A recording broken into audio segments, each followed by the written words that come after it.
Ba't hindi mo tinanong si Gretchen, ba't wala doon? Tsaka si Claudine, bakit wala doon? Sana tinanong mo kung bakit, totoo bang nasabi ni Claudia kay Dennis na hindi na matutuloy ang kasal, bla bla bla. O tapos natuloy naman pala. Baka yung naudlot na crush nila ng grade 2. Eto na. Magkaroon na ng continuation. Gwapo naman si Dong. Oo! Kuya, Oh. paano naman si Mayor Alcala? Siya pala representative ng OFWs. Bakit naging OFW ba si Miss Marisa? Okay, hindi ako mama-oj na naging OFW per se, but Hello mga kaabit! Ito po ang inyong mga lingkod. Ito ba si Mama Loy? Ito, si Ate Brenna! At ito naman po si Papa O, si Odi Diaz, ang pangapa, ang lagi niyong inihirit sa akin. Chika mo na! Candy!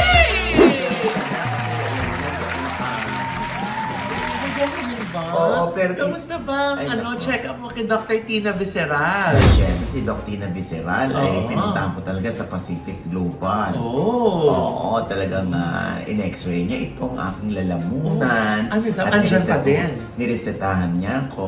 Ah. Sabi niya, ba't may mga puti-puti ka dito? Talaga? Akala ko nalunok ko lahat. Ayan, ha? Yung overnakel mo. Siya ba ayaw mo ipatingin kay Dr. Tina? Ayaw mo pa bang ipatingin? Oo, gusto kong pasuntok yung lalamunan nito kay Doc Tina eh. Oo, pero maraming salamat Doc Tina Visceral. Yes. At syempre, sila ni Nanay Rosario. Hello po! Oo, talagang sa main part to ng March. Ha?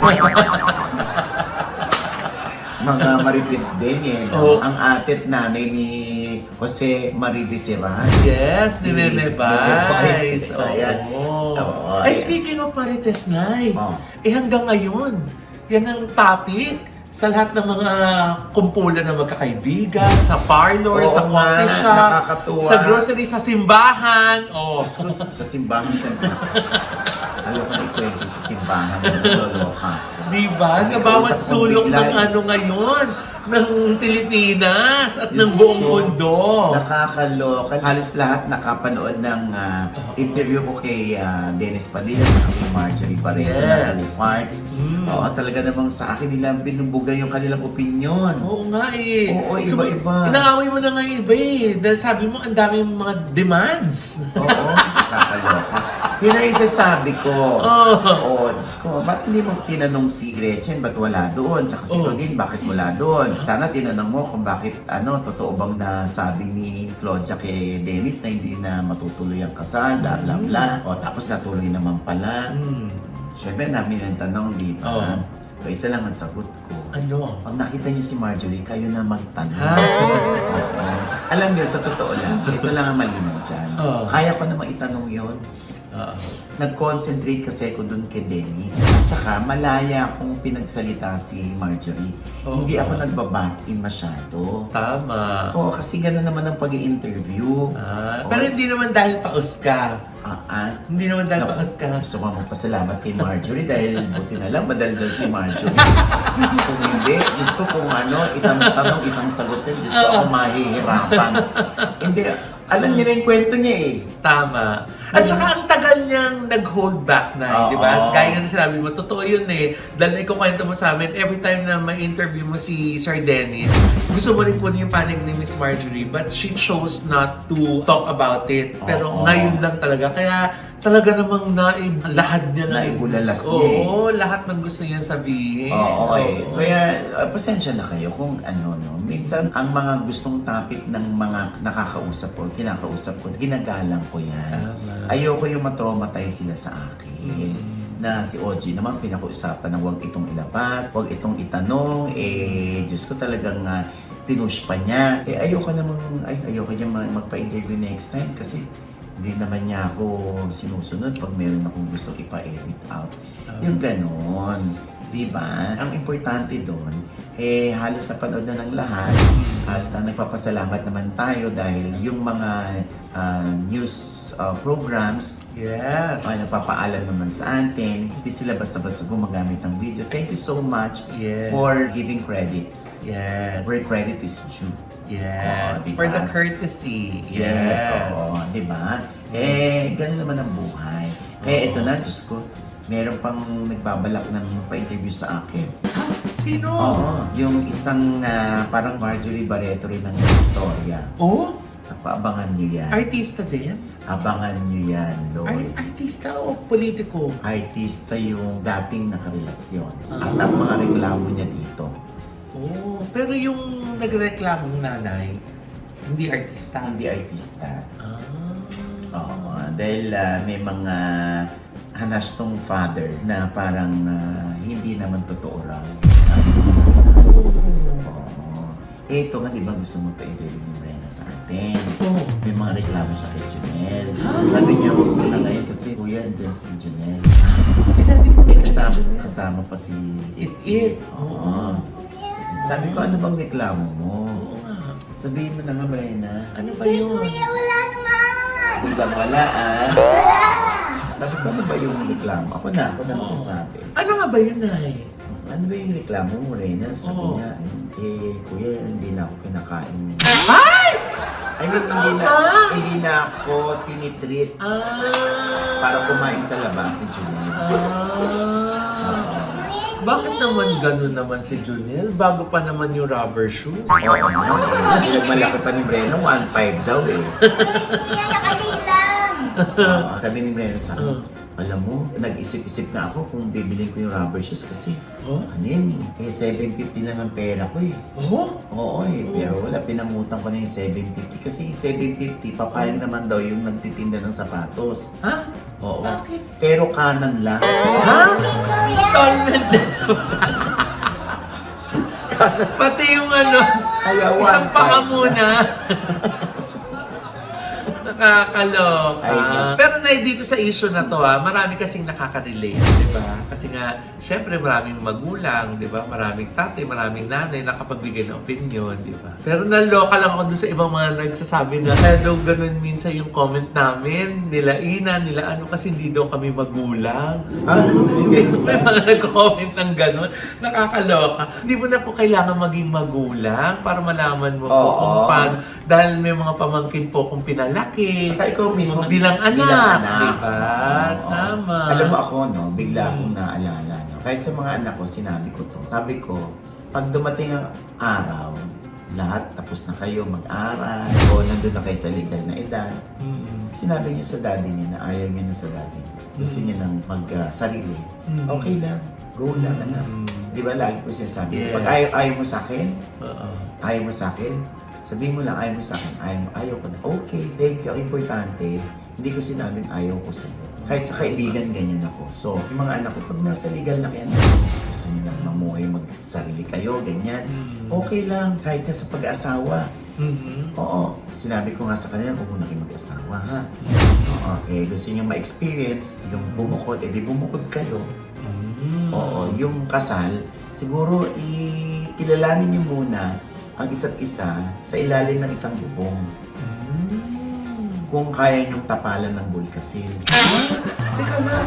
Ano ka yun? Ano ka titira sa isang bubong? Hindi, sorry. Sorry, kung titirahin ka sa bubong. Ha? Iba yun! Si Brenna yun! Ano ba?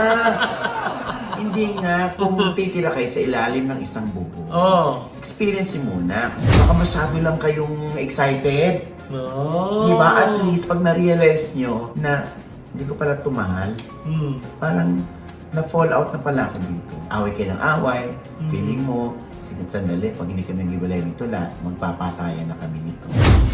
Iwalayan ko na. At least, wala kayong kasal. Hindi kayo kasal. Diba? O, so kuya, pabor ka sa libil? Okay siya sa ubo mo. Ha? So, hindi, ako sa mga panahon ngayon, Oo. dapat itry nila yan. Pag nasigurado na sila, okay na tayo, parang tayo na talaga. Mm. Kasi ilang years na rin tayong ganito, ano? Mm. Pero mahal naman natin isa't isa. Di go, pakasal kayo. Kasi ang katwiran ko lagi sa mga anak ko, pag kayo ikinasal, Mm.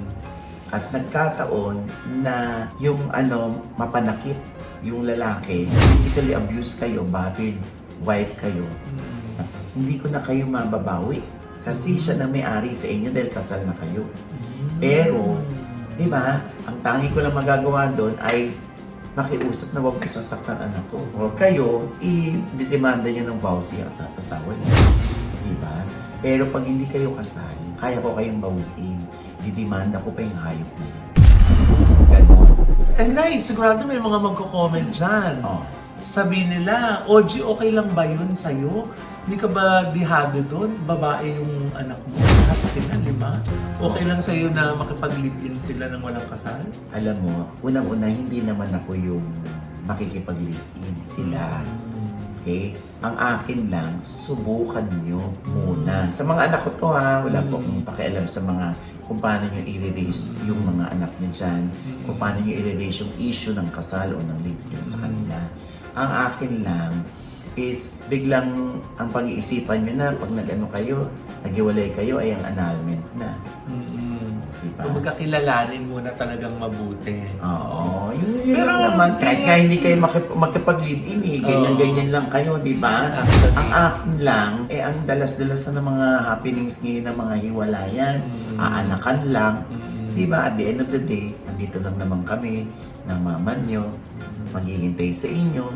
Pag ayaw nyo na dyan, babalik kayo sa amin, di okay lang.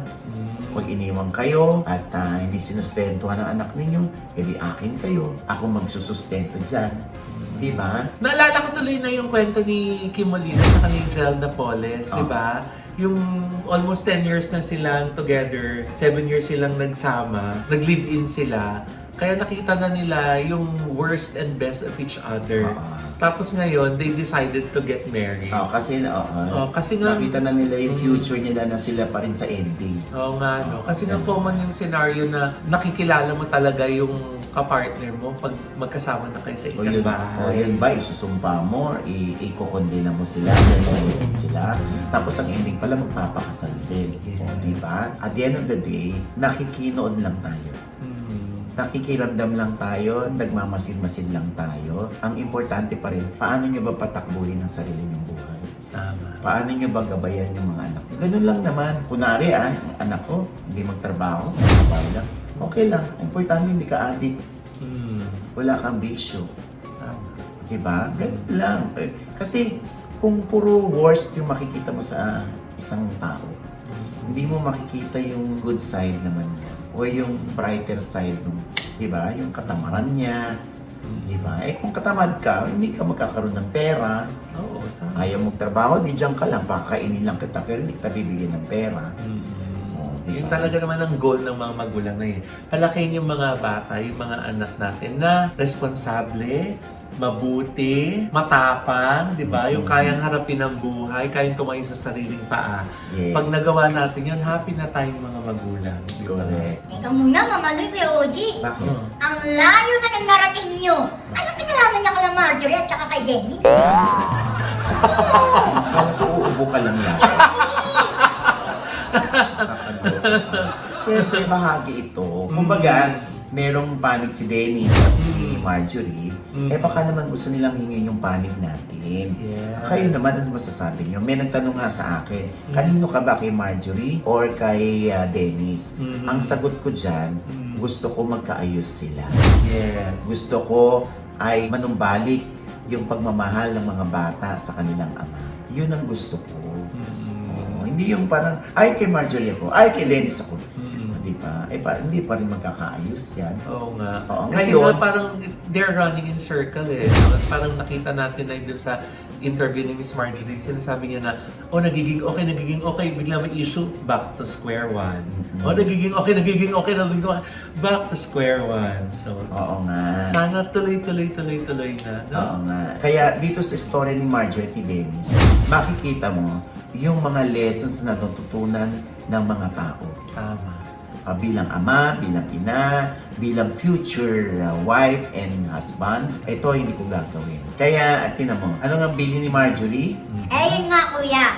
Sabi ni Miss Marge, kapag mag-shota pa lang kayo at ang lalaki ay nananakit nga at masakit magsalita, ay huwag mong pakasalan. Dahil kuya, pag dumating ang panahon at nagkaanak kayo, pati sa mga bata, gagawin niya yan. At hindi lang yan sa kasi syempre yung mga lalaki, reklamo. Paano naman kami yung binubugbog? Oo nga, may mga ganun kwento. Oo, hindi ko lang magandyan kasi hindi talaga ako pumapatol sa babae. Paano naman kami? O, ayun. Siyempre, kayo din naman. Di ba? Kasi, lalo na, yung mga anak ninyo, makikita rin kayong binubugbog ng misis nyo. Di ba? Parang hindi rin nakakalalaki yan para mabawasan din yung respeto sa inyo o yung pagtingala sa inyo ng mga anak ninyo. So, alam mo, at the end of the day, yun pa rin, para sa mga bata pa rin, ang dapat na concern niyo o priority ninyo. Para lang sa mga bata, hindi nyo kailangan maging friends. Pero pwede kayong maging civil, di ba? No? Para magkaroon ng peace and harmony sa samahan. Lalo na ngayon, nauso na yung mga blended families, di ba? Correct. So, talaga ang bottom line dun is bigayan. Eh, since mutual na rin naman ang pinag-uusapan natin, nagkaroon ng mutual crush sa isa't isa, si Catherine Bernardo, saka si Kenneth, si Doc Kenneth Hison. Uy! Ano ba yun? Katuwa naman. Kasi nga na, di ba, dun sa PGT, natanong si Catherine tungkol sa crush. Sabi niya, pag crush niya, hindi niya kinakausap. Di meron pala siyang crush ng grade 2. Ngayon lang niya chinika. Na crush niya si Kenneth. Ang galing ng mga fans. Bakit? Nahanap yung Kenneth. Kenneth lang binanggit. Nahanap agad At ako si nakakaloka Kenneth. pati yung picture nila. Diba? Nung nag-aaral pa sila sa Kabanatuan. Yes! So ayun na nga, lumabas na sa iba't ibang mga interview sa TV5 at saka kay MJ Felipe, di ba? Si Dr. Kenneth Hizon, ang pogi, Oo nga. Diba? Ano sabi ni Doc Kenneth? Ay, single siya, Nay. Oh my God. So, Since sinabi naman ni Catherine na single din siya pala. Ito na yung pagkakataon. Kaya ang daming kinikilig. Baka daw pwedeng sila na. Baka yung naudlot na crush nila ng grade 2. Eto na. Magkaroon na ng continuation. Gwapo naman si Doc. Oo. Pero ang tanong, di pa natin narinig si Catherine kung anong reaction niya na ngayon sumulpot na itong si Dr. Kenneth. Oo. Sana mag-reunion sila man. Chika-chikahan lang. Diba? Oo. Sama nila iba nilang classmates. Ginawang reunion talaga. Kasi parang walang kahiyaan, di ba? Kasi pag kayong dalawa lang, parang date naman yung dating nun, di ba? So, simulan natin sa class reunion ng grade 2. Kuya, paano naman si Mayor Alcala? Na nga, di ba sinabi naman ni Catherine single siya. Sinabi naman isang source ko, sila pa rin. Hindi natin alam kung sino paniniwalaan. Since si Catherine naman, sinabi niya single siya.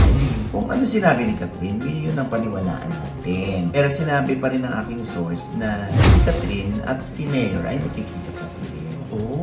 Kung totoong single naman si Catherine na baka may chance naman talaga tong si si Dr. Kenneth, malay mo. Wala pa rin naman tayo naririnig mula kay Mayor Alcala.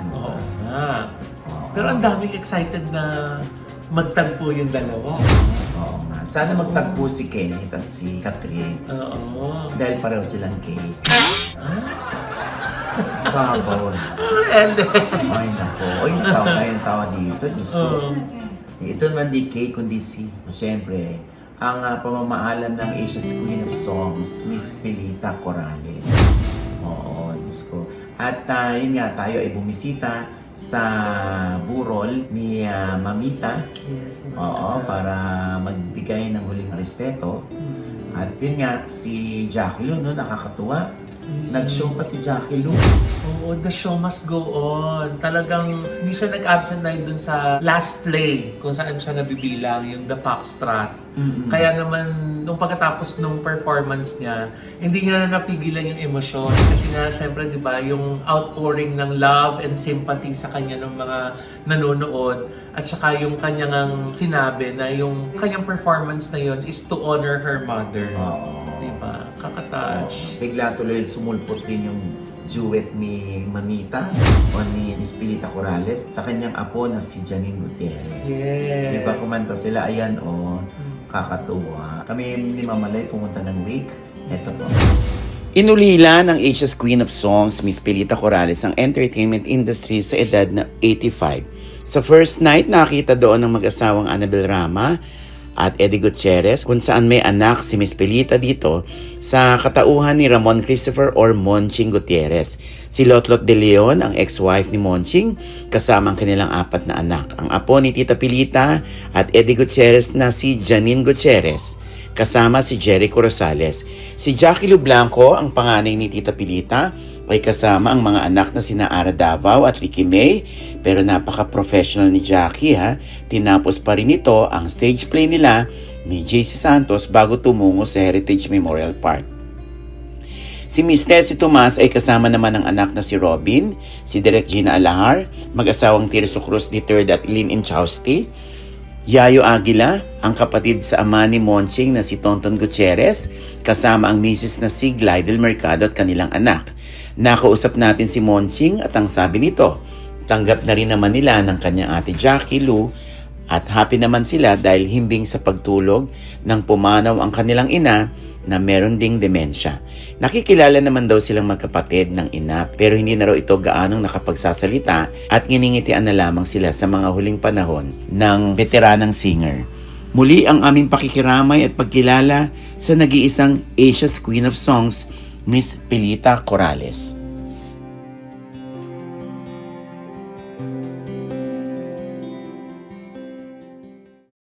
Talaga. At saka na talagang alam mo yun, si Miss Pilita, icon.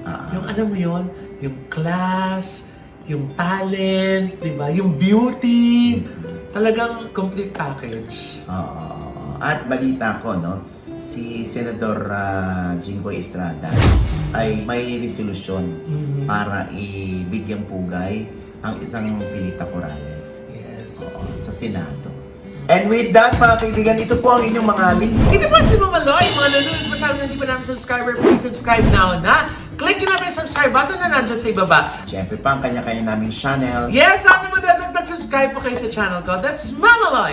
M-A-M-A-L-O-I. Meron pa tayong bagong vlog dyan. And of course, thank you so much to NB Skin Beauty and Wellness Center for skin, face, body, and wellness. Nandiyan po sila sa Mother Ignacia sa tapat na po ng ABS-CBN. Ground floor po ng Grandia Place para sa iyong glowing skin. Andiyan po mga drips, andiyan mga treatments, di ba? Gaya ng ginawa sa akin ay ang NB Endo Laser Lift. Kaya diba, nagkakakanto na lumalabas. Nachi-chisel na yung jawline ko. Mahabol na sa'yo. Parang, grabe naman si Bren. Parang diring-diri naman sa amin kung makapitig. Uy, hindi kuya, gandang-ganda nga ako sa inyo eh. Hindi ka lang AV yan, oh. Diba? Ay, parang nagpaparinig si Bren sa Envy yan. Sandali, challenge yata sa Envy yan. Mahirapan sila dito, kuya. Ay, nako! Totoo ba yun, Angelo Dominguez? Oo nga. Parang hindi ko naman kayang-kaya ni Angela Kaya mo yan para pag nagharap kayo ni Atty. Reggie Thomas sa 25. Yes! Kaya tuwan ni Red. Ayan. At syempre pa, maraming salamat sa kay Doc Jessica D. Yes! Para sa love mo sa akin. Yes. Thank you so much sa dahil niresitahan din niya ako. Oh, Oo, wow. ng Ideal Vision. At syempre pa, ang Gorgeous Smile Dental Clinic. Yes, Dr. Jess Solid. Ay. Thank you po. Ayan, meron din po kaming workshop sa April 26 and 27. Ayan, teens and adults. 13 and above ang aming mga dapat maging estudyante. Yun. At ang inyong pong lingkod, ang inyong acting coach. Wow! Alam niyo na kung bakit. Diyan lamang po kayo mag-PM sa OG Diaz Acting Workshop. Yes. We'll see you, okay? Okay! Ayan. At syempre pa ang aking panayam kay Dennis Padilla, kay Marjorie Barreto, sa OG Diaz Inspires. At ito po ang inyong lingkod, Papa Usna, si Papa O, Diaz, na lagi nagsasabi, nagpapaalala sa inyo na sa tuwing gigising po tayo tuwing umaga, huwag na huwag po rin makakalimot, na magpasalamat sa Panginoon dahil tayo kanyang ginising. Ibig sabihin, may mission pa rin po tayo sa buhay. Sabay-sabing, every gising is a blessing! At ano pa nga bang lagi ninyong inihirit sa... Ay! Chika mo na! Ay! Ayan. Hello, may tao ba? Ay, teka muna. Ano palagay mo po sa akin, hayop? Hindi, kaya nga sabi ko, tao ko, ang nakakapong high blood kung aga-aga. Although nakikita ko naman napakarami mga problema sa iyong buhay na Ha? nakikita sa iyong mukha. Sa ibang tao, di ba? Alam na alam niya. Alam na alam niya. Ano po bang kailangan nyo? Pwede bang maglambing? Mamumutang ako. Naku, patay tayo dyan. First time may mangutang dito sa tindahan ko, kuya. Ha? Huwag kang mag-alala. Babayaran naman kita sa end of the month. No. Meron akong OFW na magpapadala sa akin yung friend ko ng pera.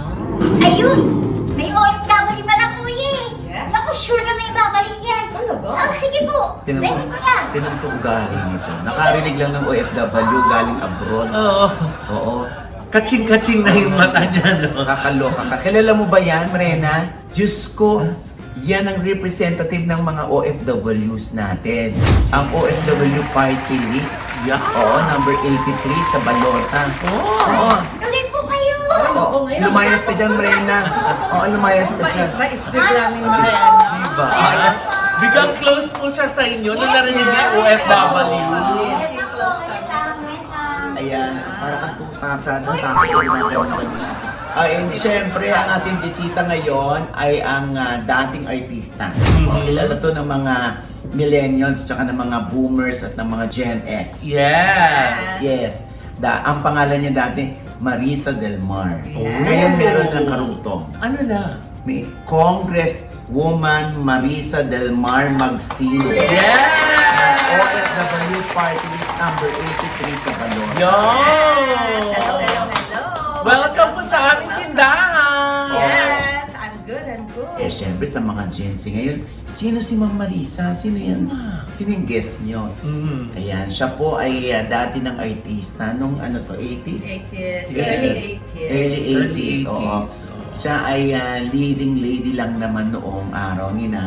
Action stars ng ating si Christopher De Leon, Wow. Philip Salvador, Ah. Lito Lapi, Oh. Jingo Estrada, Anthony Alonso, Rudy Fernandez, and a lot more. Mga Pati ano international movies, tayo ang leading lady. Wow. Diba? Wow, Oo. mga bigatin talaga, no? Diba? Kasi mga 80s, parang di ko yata inabutan si Madam noon.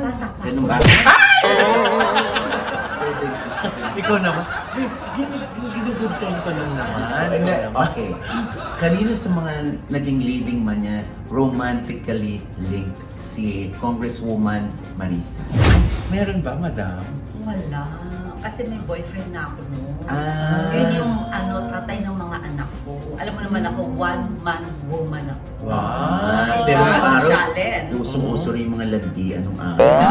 Harutan sa mga, di ba mga noon pa yan, mga Naman. nalilig-lig ngayon, ako noong araw pa yan. Naman. Ganun talaga. Dinaanan mo ba yung mga ganyang base ng karir mo? Ay naku, syempre, dinaanan ko yan. Kaya naman yung mga asawa nila sasabihin, Marisa, ikaw pala ang leading lady ng jowa ko o ng boyfriend ko o ng asawa ko. Ay naku, makakatulog na ako sa gabi. Ikaw naman pala. Ah. Dahil alam nilang matino. Kasi meron na ako. Diba? Kaya ano na sila, very relaxed. Tsaka professional ka lang. Professional. Oo. Ganon. So, mga ilan ng pelikulang nagawa mo nung araw kung hindi mo nakakalimutan ang bilang? Siguro mga 30 plus din. Oh. Oo, 30 plus. Kasama na international movies. Okay. Ah. So, sandali lang. Siyempre, tatanong nila, oh, siya pala representative ng OFWs. Bakit naging OFW ba si Miss Marisa? Okay. Hindi ako Mama Oj na naging OFW per se. But, nagsushooting ako 2-3 months sa abroad. Nagkaroon tayo ng TV show na Buhay OFW TV. Nagsushooting ako ng tourism, business at OFWs natin sa buong mundo. Oo. Buhay OFW TV for 10 years. Oo. Up close and personal with Marisa Del Mar for 10 years. In-upgrade ko pa yung Buhay OFW TV. Ginawa kong social. Ginawa kong world-class kababayan. Wow. Pero 1 year lang yon, Mama Lo. Dahil? Kasi nag-pandemic. Ayun. Diba? So, sabi ko, nung natapos yung 1 year ko sa GMA, sabi ko, magre-rest muna ako kasi mag-open ako ng Shanty Gem Jewelry Store ko. 3 months. Hindi ko alam, March 1 ako nagdesisyon na tumakbo sa politika. March 16, nag-lockdown. Oh my Oh my God. So, paano yun? paano mga kampanya ng nung 2022. 2022. Nakamas kami, Mama Ocho. Oh my God. Nakamas kami na walang organization, walang machinery, gumastos man ako, hindi naman ganun kalaking gagastusin ko, kasi business naman ako, hindi naman ako sa politika, pero God is so good. Sa tatlong OFW party list of the same sector, tatlo silang nakaupo ng one term, tatlo kaming bago, pang-anim ako yung pinaka-dark horse. Pero God is so good, tayo lang ang lone representative of the OFW sector in the 19th Congress. Wow. First termer at first lone woman representative ng OFW party list. Okay. Wow. Okay. Ang tanong ko, bakit naging malapit sa iyo ang OFWs? Kaya yan ang nire-represent. Yes. Dahil meron man tayong Buhay OFW Foundation, nagsimula yun, nagsushooting ako sa abroad, Mama Hodge, Mama Loy. Nagsushooting ako yung mga stuntmen natin, mga hundreds of them. Parang malungkot. Doon I was nag-work. there. Ako Doon yung, nag-work. Oo, nag-work kasi ako yung leading lady. So sila yung kinuha doon? Sila, Okay. yes. So sabi ko, mga Pinoy, kamusta kayo? Ako leading lady, of course, ma'am. Kamusta kayo? Malulungkot. Bakit? Parang maluha-luha. Sabi ko, bakit? Yung pala, yung pagkain nila, hindi sila happy. May rice, may soup, na tubig, soup rice. Yung daw tulugan nila, 20 sila, patong-patong ang paa nila kasi nakaupo sila matulog. Stuntman, paano naman niya maggaganyan-ganyan, makipag-away kung masasakit ang kasukasuan mo. Oo. Tapos yung sweldo nila, pag hindi sila na-shooting, ay, hindi sila babayaran. Buwanan na sila nandun. Sabi ko, teka, manda kayo. Call my producer, call my director. I am not shooting if you're not going to improve the living and the working condition of my fellow Filipino. Call my lawyer. Diba, sosyalin ako, no? Wala naman ako Mama Osh na lawyer. No? That Mahal. Mama Loy, alam mo ang drama ko? Tinapot mo lang? Drama lang yun. Oh. Lawyer, my friend. Pag tumawag sila, kunwari ikaw ang lawyer ko, ha? Huwag ibigay. Yun ang nangyari. After 2 days, bumalik si Oh. producer, director. Oh. Miss Marisa, you have to start shooting. Everything is already done and everything is cleared. Okay, call the head of the stuntmen. Oh. Pumunta, mga 30 na sila, 30. Nag-iiyakan. Ano ko, mga niloloko ko ng mga producer ko to, manda kayo. Maraming salamat po. Binigay na po nila pagkain nyo. Yun na rin po pagkain namin. May sweldo na kami. Maganda na tulugan. Wow. Tears of joy. Yes. Sabi ko, I'm ready to shoot after 2 hours. Wow. Diba? Maganda. Simula nung umuwi ako ng Pinas, nagtinayo ko yung Buhay OFW TV. Sabi ko sa producer, Na-inspire ka din sa Na-inspire ako. ginawa mo. At saka yung Buhay OFW Foundation, itinayo ko rin yun. Kasi dati Millicent Foundation. So doon ko nalaman, napakakawawa nila. Sobrang daming pagdurusa na pinagdadaanan na hindi alam ng mga pamilya nila dito sa Maynila. Tinitiis ang pagkain, yung pagtutulugan, siksikan, nagtitiis na punuin ang mga balikbayan boxes para maipadala. Nagtitiis na nadedemanda, nag-overtime, 2 trabaho, 3 trabaho, mga part-time job para lang makapag-ipon para sa kanilang pamilya. So they need somebody, kakampi at sandigan nila, na makikatulong sa kanila sa lahat ng oras. Kahit na hindi nga naman nakapagtrabaho si Madam as a unemployed na overseas Filipino worker, mulat na mulat siya dun sa mga sentimento ng mga OFWs. di ba, Correct. Madam? Oo. So, ano na ang mga batas na isusulong or naipasa na? Nako, Galing maganda po yun. sa inyo. Unang-una po, modesty aside, being a first-termer, rookie, ika nga, nakapag-principally authored na po tayo at batas na po ang Magna Carta of Filipino Seafarers. Almost 100,000 po ang natulungan na to at tinanggap ng muli ang kanilang mga Filipino certificates para makapaglayag at Wow. magkaroon ng trabaho. Wow. At ang pangalawa po nating principal author, yan po ang Republic Act 12021, Magna Carta of Filipino Seafarers. Second po, principally authored natin ang internet voting, kung saan, nako ang ating mga kamag-anak abroad, nanay, ate, kuya, pinsan natin ay pwede na pong bumoto through their cellphone or any electronic means. OFWs, overseas Filipinos at seafarers. Okay. Kahit naglalaba, Mama Och, Mama Loy, nagsasayaw, kumakanta, nasa laot, pwede na silang bumoto basta may internet. Eh, yung mga nakatira sa abroad, Pwede. pwede rin. Pwede. Basta Filipino passport. Ah. Dual citizenship, pwede rin bumoto. Ah. But, kailangan, Mama Och, kailangan na naka-register voter sila sa bansang nandoon sila at nagtatrabaho. Doon sa embassy Yes. po. Oh, yes. Sa embassy yung okay. traditional pa rin yun. Ah. Tapos, mag-online registration sila to vote. Nagsimula po nung March 20 hanggang May 7. Yung pwede mag-register online to vote. Starting naman ng April 13 up to May 12, pwede na po, ayan, malapit na April 13, pwede na po silang bumoto through their cellphone and any electronic means. Pero para mas maintindihan nila, may video po sa ating party list, 83 OFW Party List FB page, YouTube, ng instructional video on Ayan how to pala, register and vote. Or pwede rin, Mama Och, pumunta sa www.comelec.gov.ph. Ayan. Ako, dami natin na yung mga ka-updates Dito. na nasa abroad. Marami Oo. tayong mga OFWs na itong libangan nila. Yes. Lalo na sa Hong Kong, Singapore, at USA! Dubai. Yes, Oh, Di ba, USA. pati sa Europe, ang dami Yes. din natin mga ka-updates. Oo, di ba? oo, naku, tamang-tama pala itong venue na ito, no? As Para mas, milyon oo, ang para followers. mas malaman nila. Anyway, madam, so, ano na po ang the usual na na-encounter nyo na madalas ito yung problema ng mga OFW eh. Na. Tapos, paano nyo po ito susolusyonan o meron na ba po kayong solusyon na ipapasang batas? May plano na po ba Oo, kayo? dahil dito sa inyong mga na-encounter ng mga karaniwang problema? Ay, napakaganda niyan, Mama Ogs. Number one, tayo po ang chairwoman ng Anti-Trafficking OFW Movement, kung saan almost 500 na po ang na-repatriate natin ng mga biktima ng mga Golden Triangle na inaabuso, hindi pinapakain, kinakadena, kinukuryente, Oh my God. pinagtatrabaho ng 21 hours a day na tubig lamang po ang Oh my God. pagkain, Nakaka- tinatadyakan. Kaya pasa-pasa ang mga katawan na repatriate po natin yan. Tayo po ay sumusugpo din sa mga illegal recruitment kung saan ang ating mga OFW sasabihin call center.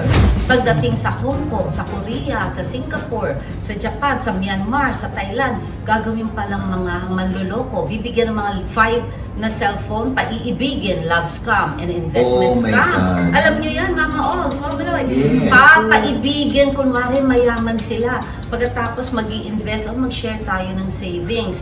Maghuhulog. Pag malaki na yung hulog sa bangko, mawawala na si boyfriend. Yung investment scam, 5% a month, walang totoong pangalan na ibibigay, walang kontrata, walang Oo, pinirmahan. Paano mo ididemanda yan? Sa Korea lang, 150 million. 2023, nung pumunta ako ang naloko sa mga OFWs natin. And, Mama Ong, Mama Loy, alam mo ba sa Hong Kong, ang passport ibinibenta sa halagang 300 Hong Kong dollars. Anong gagawin? Ano po yun? Yes, babayaran kita ng 300 Hong Kong dollars, bibigay ko yung passport ko, lahat ng detalye nandun.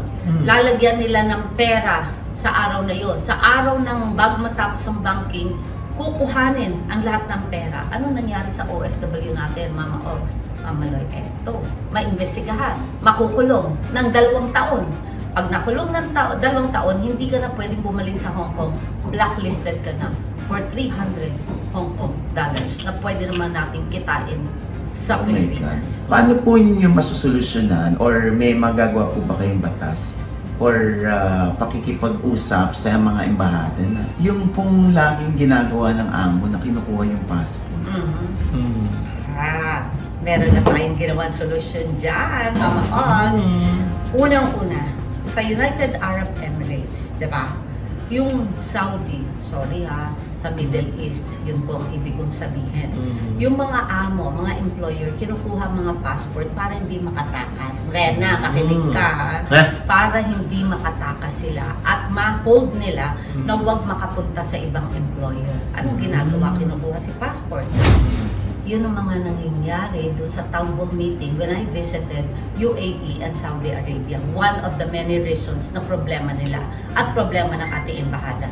Kinausap natin ang Department of Foreign Affairs, Secretary Manalo, please, kailangan magkaroon ng passport ang ating mga OFWs na kinuha ng kanilang mga amo. Paano kaya yun? Meron ng solusyon. Merong binanggit sa atin si Secretary Manalo na ginawa na ngayon sa UAE, sa Saudi, may mga passport na sila. Kaya lang, ibubulong ko na lang kasi bawal on air. Okay. Diba?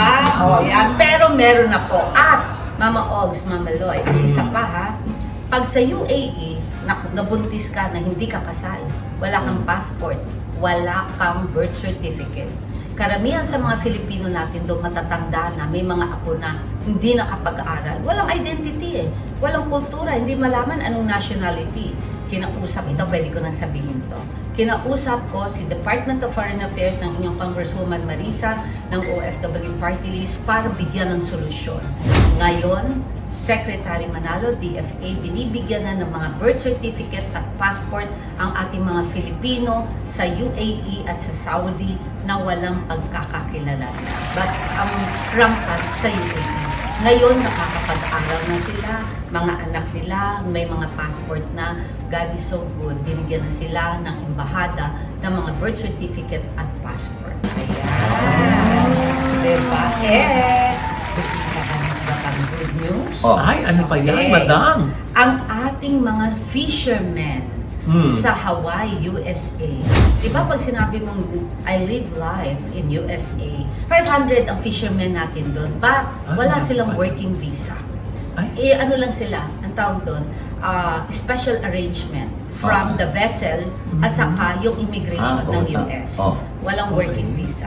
Nalaman natin na pag nagkakasakit sila, may kailangan sila, ang embahada lang ang tumutulong, nagbibigay ng mga gamot, mga toiletries nila. Whenever they have to go to the embassy, they have to be escorted, and going back to their vessel or port, they have to be escorted back. Which then nagkaroon ng pagkakataon ba na nakapasyal sila, nakapunta sa mall, nahigop ang hangin ng US? No. Ang taas ng pader nila. Oras na bumaba sila, hulihin sila ng immigration, wala silang working visa. Anong ginawa ng inyong Kong Marisa at ng OFW Party List? Kinausap po natin ang Department of Foreign Affairs, kinausap natin ang Department of Migrant Workers. Ngayon sila ay mga OFW na with all the documentations needed at may mga benepisyo na rin. Diba? Isa pa. OFW lounges. Meron na sa NAIA 1, NAIA 3, unlimited food, unlimited drinks, wifi, aircon. Pinaingay natin sa committee hearings natin sa Kongreso. In-speech ko sa aking privilege speech, kinausap natin ang Department of Transportation, DMW, OWA, and leadership. Kailangan magkaroon ng OFW lounges. Ngayon po, meron na po, NAIA 1, NAIA 3. Imagine mo, no? Yan pa lang naman ang nagagawa nyo. Marami pa. Diyos ko Baka naman. hindi tayo matapos. Yung iba nga, alam namin ginagawa po, ano eh. Kung paano palalaguin ang yaman nila. So, ayan na pa. Ilan lang yan, ano? Ilan lang yan. Okay, so kung kayo po ay papalarin, mabigyan muli ng pagkakataong makapag-silbi bilang kanilang representative ng mga OFWs, depende rin naman sa kanila yan. Yes, Oo naman. of course. Opo. Ano naman po yung mga nakabinbin ninyong plano para sa kanila? Yes, thank you for that, Mama Och. Mama Loy, alam mo ba, tayo po nung first term natin, hitik na hitik po tayo sa serbisyo. Although we have done so much, but we have to have more. Gusto ko po, we've just begun, ika nga. Marami pa po tayong plano, kagaya ng stronger bilateral agreements, especially with the host countries. We will be making sure that the mental health issues of our OFWs and the foreign service will be given a funding allocation. Sinama po yan sa aking privilege speech. we will be having to make sure that OFW desks will be in the LGUs or at least in the police stations.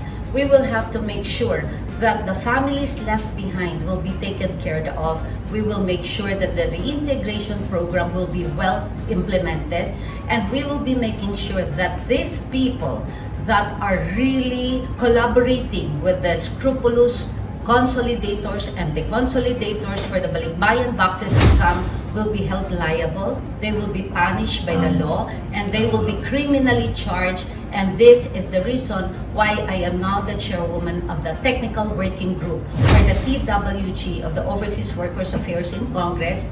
Everyone, all the agencies, I think 15 or 20 agencies, will be having to give the proposal, recommendations para po sa ating joint administrative order. After Holy Week, i-convene ko po uli ito at ipe-present natin sa Overseas Workers Affairs Committee para po mabigyan ng karampatang solusyon.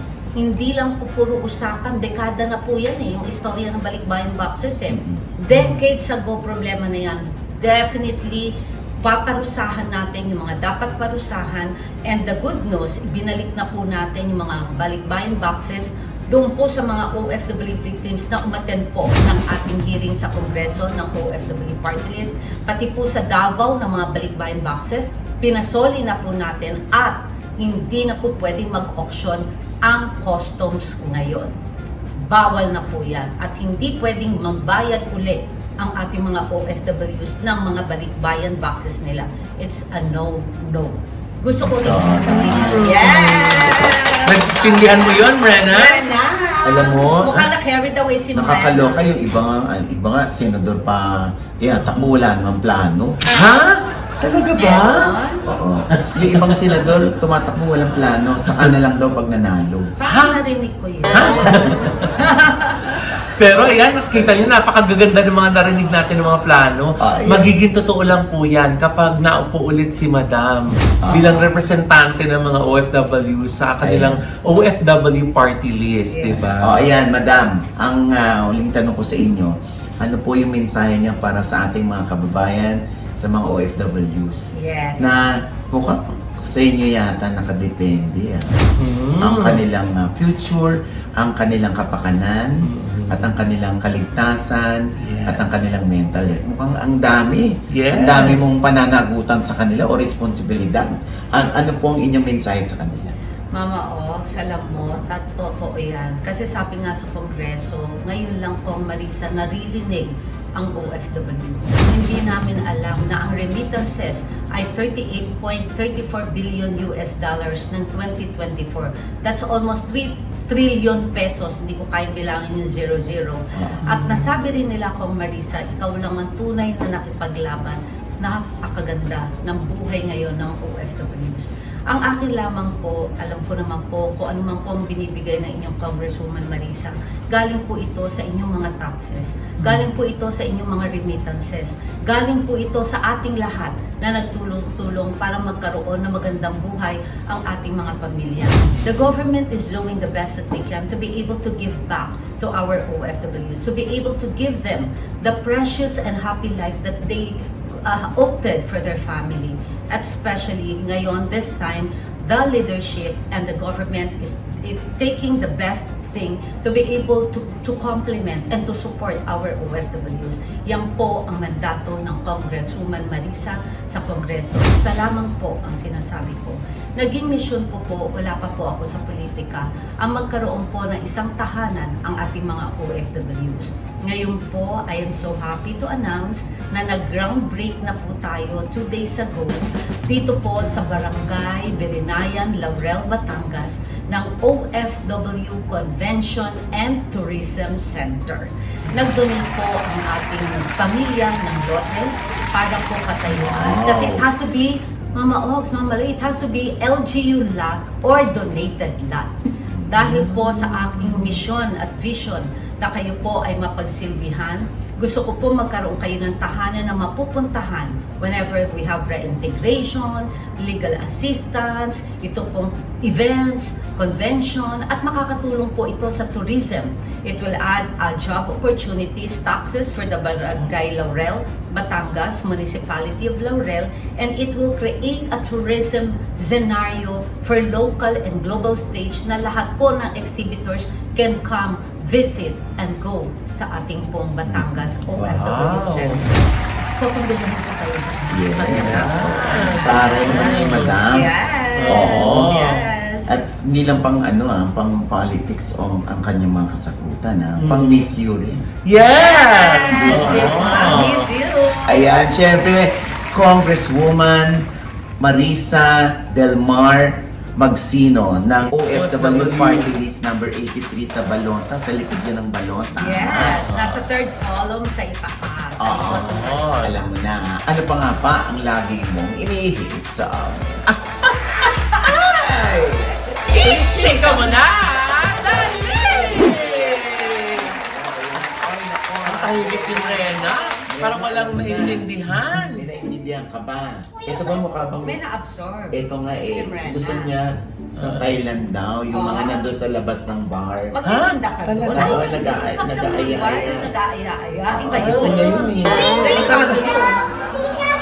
Delikado yun. Bakit madam- niya tatawagan ng OFW party list para i-rescue at ilapit si Marena? Madam, hindi nga po yung ipapakiusap namin sa inyo for the first time. Pwede po bang magpa-deport ng Pilipinas sa ibang bansa? Parang ayaw ko nang makita si Marena dito, mga boy. Ano ba Hindi yan? naman.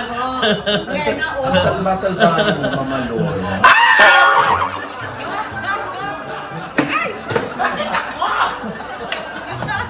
Thank you, madam. Thank you so much. Thank you, thank you. Thank you po.